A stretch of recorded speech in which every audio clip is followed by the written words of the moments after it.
हम आज छायावाद की प्रवृत्तियों पर विचार प्रस्तुत करेंगे। छायावाद का उदय और विकास काल 1910 से लेकर 1937 के मध्य रहा है। द्विवेदी युगीन इतिवृत्तात्मकता की प्रतिक्रिया स्वरूप छायावाद का जन्म हुआ है। आज हम छायावाद की प्रवृत्तियों पर अपने विचार यहाँ प्रस्तुत करने जा रहे हैं। छायावाद भारतीय भावात्मक रहस्यवाद का अभिनय रूपांतर है।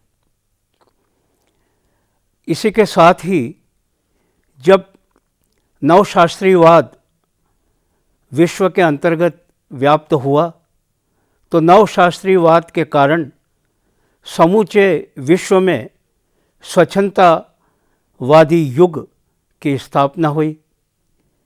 तो छायावाद के अंदर भी हम विविध विश्व स्तर के जो साहित्य रहा है या साहित्यकार रहे हैं उनका आश्रय और प्रकृति का आश्रय ग्रहण करके और छायावाद की रचना हुई है।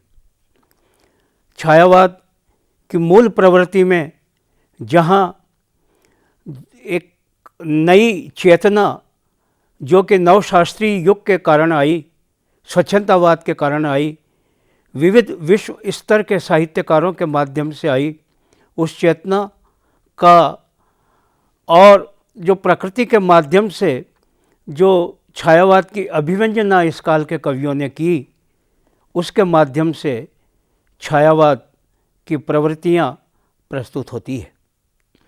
वस्तुतः छायावाद के 4 कवि माने गए हैं, जिसमें जयशंकर प्रसाद, सुमित्रानंदन पंत, सूर्यकांत त्रिपाठी निराला और महादेवी वर्मा आते हैं।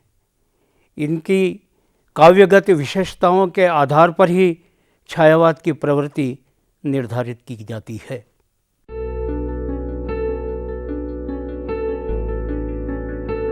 छायावाद में रहस्यात्मकता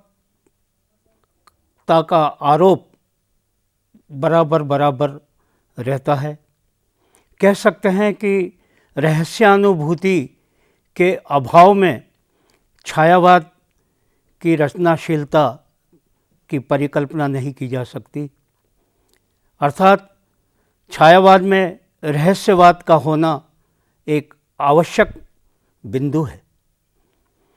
इसलिए छायावाद के जो भी साधक कवि हुए हैं, छायावाद के जो भी रचनाकार हुए हैं, उन्होंने परमात्मा के साथ प्रकृति के रहस्यवाद की ऐक्यानुभूति को जोड़कर छायावाद की काव्य रचना की है। अर्थात परमात्मा का जो स्वरूप है, उस स्वरूप को प्रकृति की रहस्यानुभूति के साथ जोड़कर छायावाद की प्रस्तुति होती है। यदि हम आंसू काव्य को देखें, जो कि जयशंकर प्रसाद द्वारा लिखित है, उस आंसू काव्य में भी पुरुष के माध्यम से प्रकृति को वहाँ उसकी अनुभूति को वहाँ प्रकट किया गया है। तो छायावाद का जो स्वरूप है वह स्वरूप रहस्यवाद से चल कर के और अपनी अभिव्यंजना तक आता है, जिसमें परमात्मा और प्रकृति की ऐक्यात्मकता की अनुभूति बराबर बनी रहती है।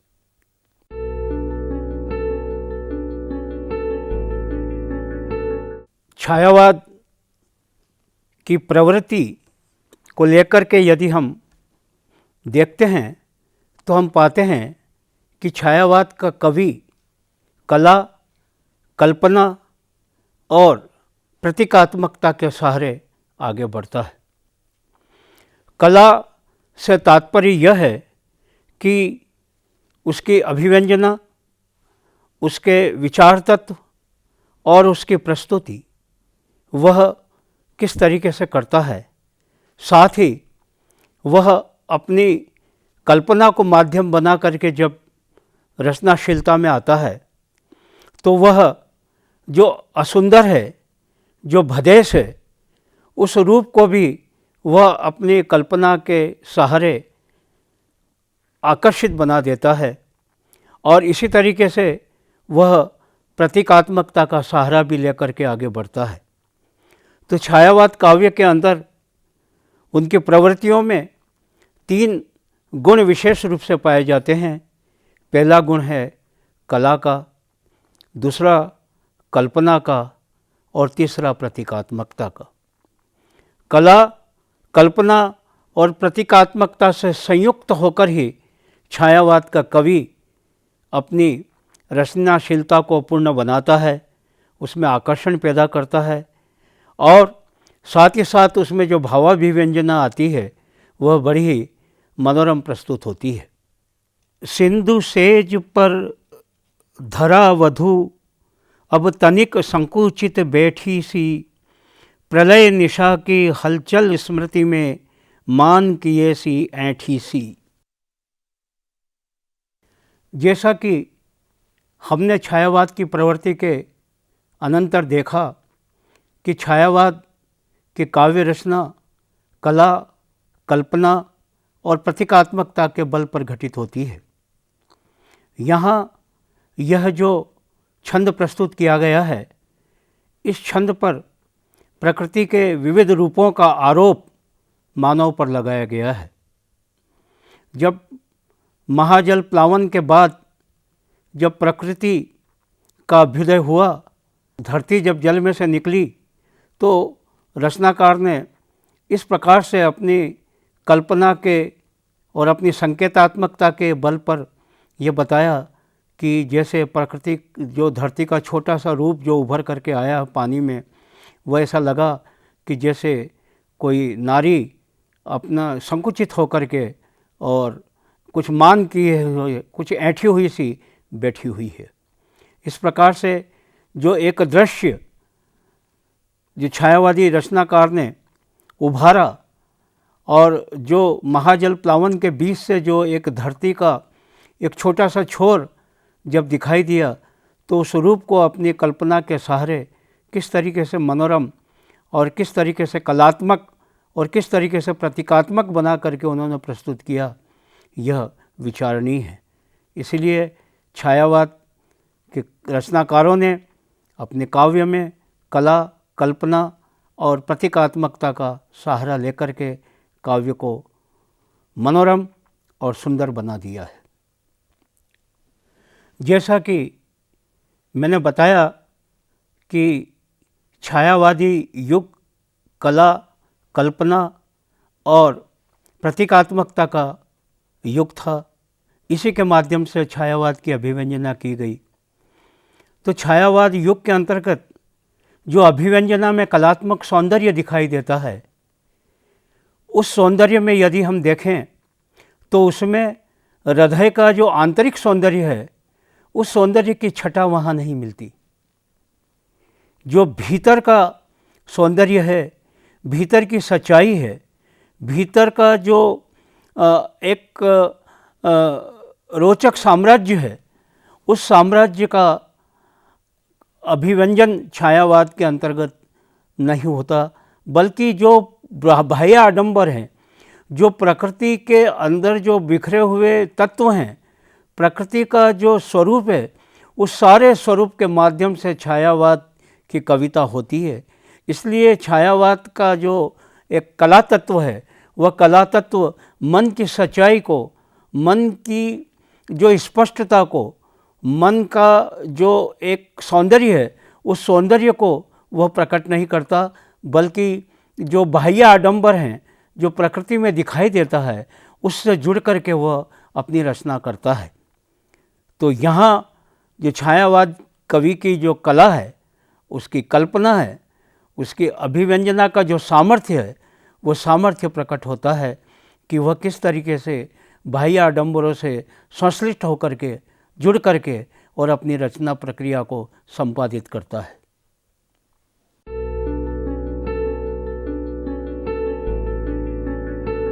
शशि मुख पर घूंघट डाले, आंचल में दीप छुपाए, जीवन की गोधूलि में कौतूहल से तुम आए। प्रस्तुत पंक्तियों के माध्यम से हम देखते हैं कि परमात्मा का स्वरूप किस प्रकार से रहस्यवादी तरीके से छायावादी कवि अपनी कविता में प्रस्तुत करते हैं। मूल रूप से छायावादी कवि आस्तिक भाव से चलते हैं। उनमें आस्तिकता अत्यधिक देखने को मिलती है। यही वजह है कि छायावादी कवि आत्मा से परमात्मा का और परमात्मा से आत्मा का मिलन कराते रहते हैं। जिस प्रकार से कि महादेवी वर्मा कहती है कि प्रेमी प्रेयसी का अभिनय किया तुम मुझ में हो फिर परिचय किया। यह जो रहस्यानुभूति है, यह जो उसके अंतस में छुपा हुआ परमात्मा का स्वरूप है, उसकी आत्मा में विराजित परमात्मा है, उसकी ऐक्यानुभूति को प्रकट करना भी छायावादी कवियों का विशेष गुण रहा है। यही कारण है कि छायावादी कवि अपनी सांकेतिकता के बल पर, अपनी कल्पनाशीलता के बल पर उस रहस्य को भी उद्घाटित कर देते हैं जो रहस्य प्रकृति के झीने आवरण के बीच छुपा हुआ है। उस छुपे हुए रहस्य को भी अपनी कल्पना शक्ति के माध्यम से प्रकट कर उसके ऐक्यानुभूति करा देते हैं।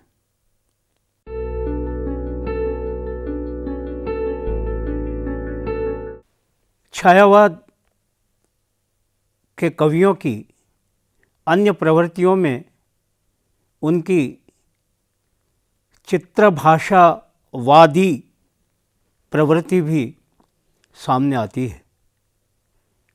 चित्रभाषावादी प्रवृत्ति से हमारा तात्पर्य है कि वह चित्रात्मक भाषा के माध्यम से रहस्य अनुभूति को प्रकट करती है।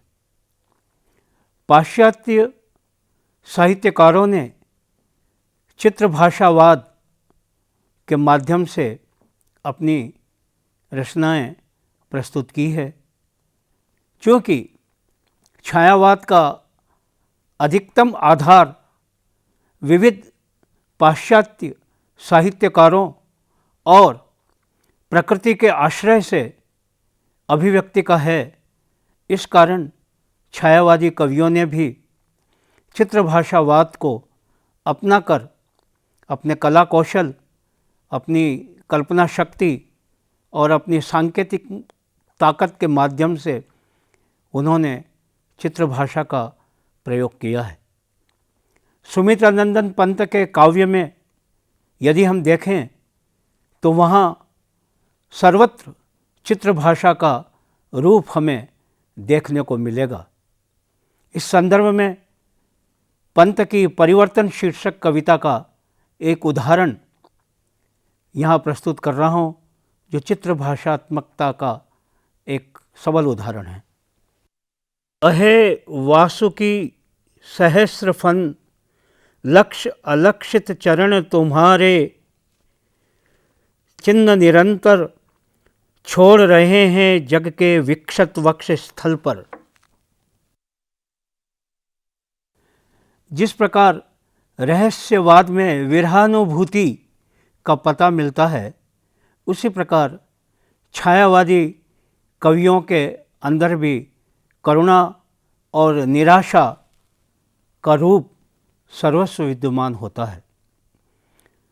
छायावादी कवि अपनी हताशा, निराशा और दुख को लेकर भी आगे बढ़ता है।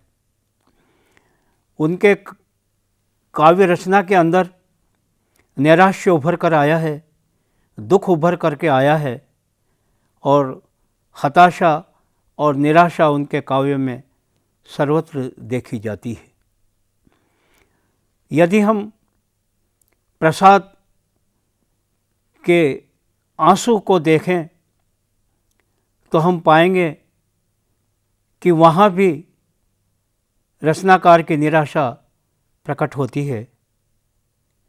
कवि कहता है, जो घनीभूत पीड़ा थी मस्तक में स्मृति सी छाई, दुर्दिन में आंसू बनकर वह आज बरसने आई। इस प्रकार जैसे रहस्यवाद में विरहानुभूति छुपी हुई मिलती है, उसी प्रकार छायावादी कवियों की काव्य रचनाओं के अंदर निराशा और करुणा का बोध भी सर्वस्व देखने को मिलता है।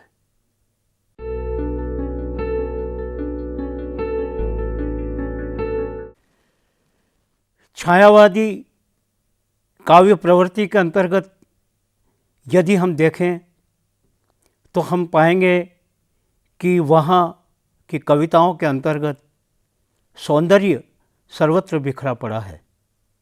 रहस्यात्मक, प्रणयात्मक और रागात्मक सौंदर्य की छटा वहाँ सर्वस्व दिखाई देती है। सौंदर्य से जुड़ करके रचनाकार अपनी काव्य रचना को संपादित करता है। छायावादी कवियों में सौंदर्यानुभूति बड़ी प्रबल है और बड़ी समर्थ होकर के प्रस्तुत होती है। वह प्रकृति के अंतर्गत सौंदर्य तलाशता है, प्रकृति को सौंदर्य को उद्घाटित करता है, मानव के भीतर स्थित सौंदर्य को उद्घाटित करता है और परमात्मा और आत्मा के सम्मिलन में जिस सौंदर्यानुभूति जो एकात्मकता के बल पर प्राप्त होती है, उसका उद्घाटन भी कवि अपने काव्य में करता चलता है।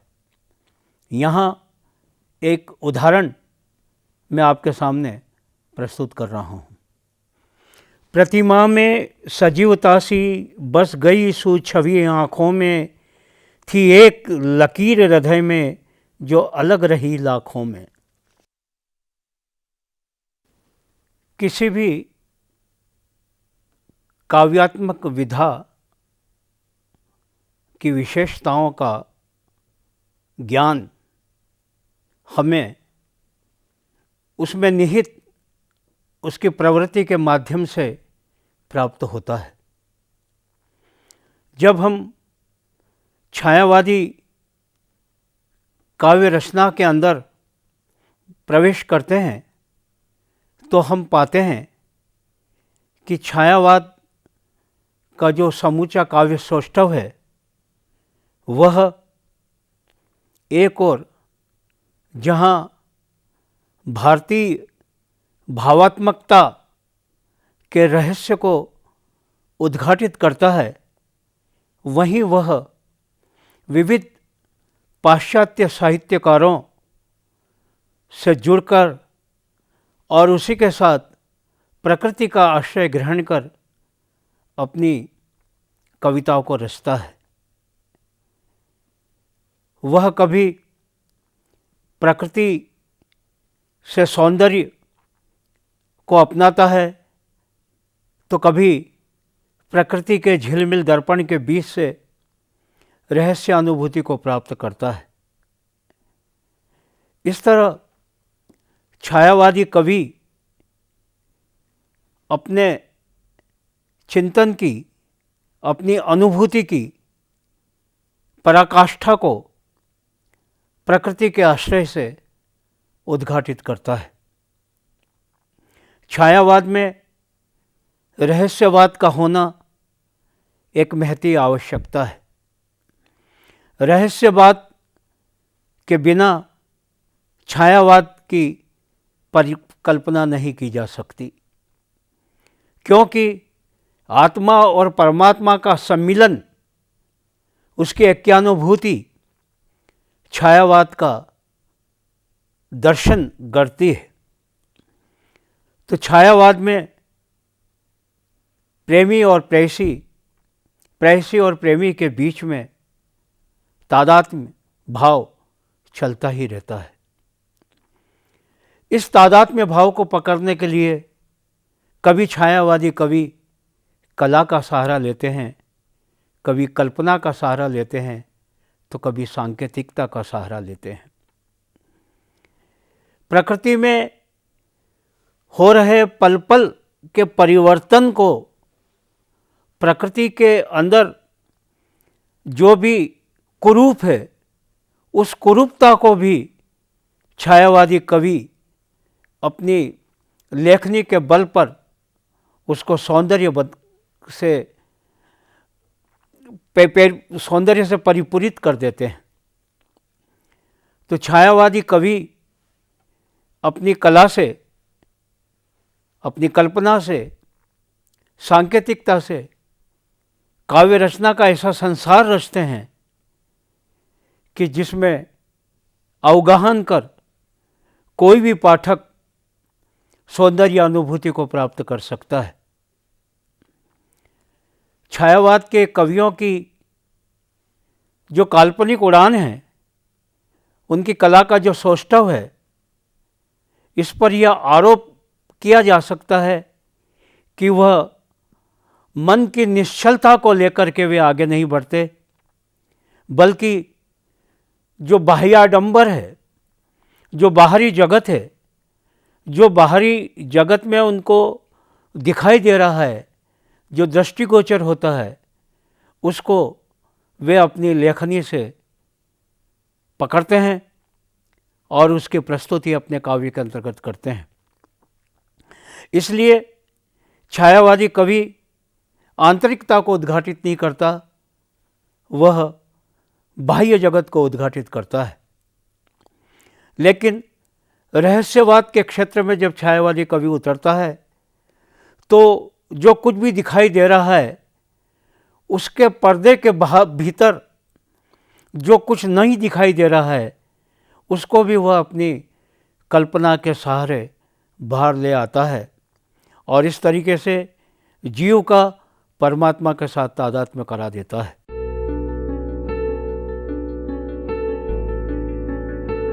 छायावादी कवियों की एक और विशेषता है उनकी चित्रभाषात्मकता।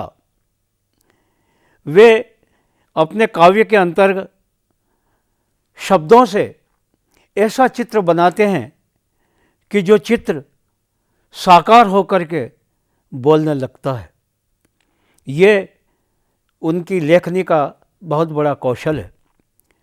चित्रभाषावाद पाश्चात्य चित्रभाषावाद का अनुकरण है। छायावादी कवियों ने भी चित्रभाषावाद को अपने काव्य में प्रचुर स्थान दिया और उनके माध्यम से अपनी कविताओं को वाचाल बनाया है।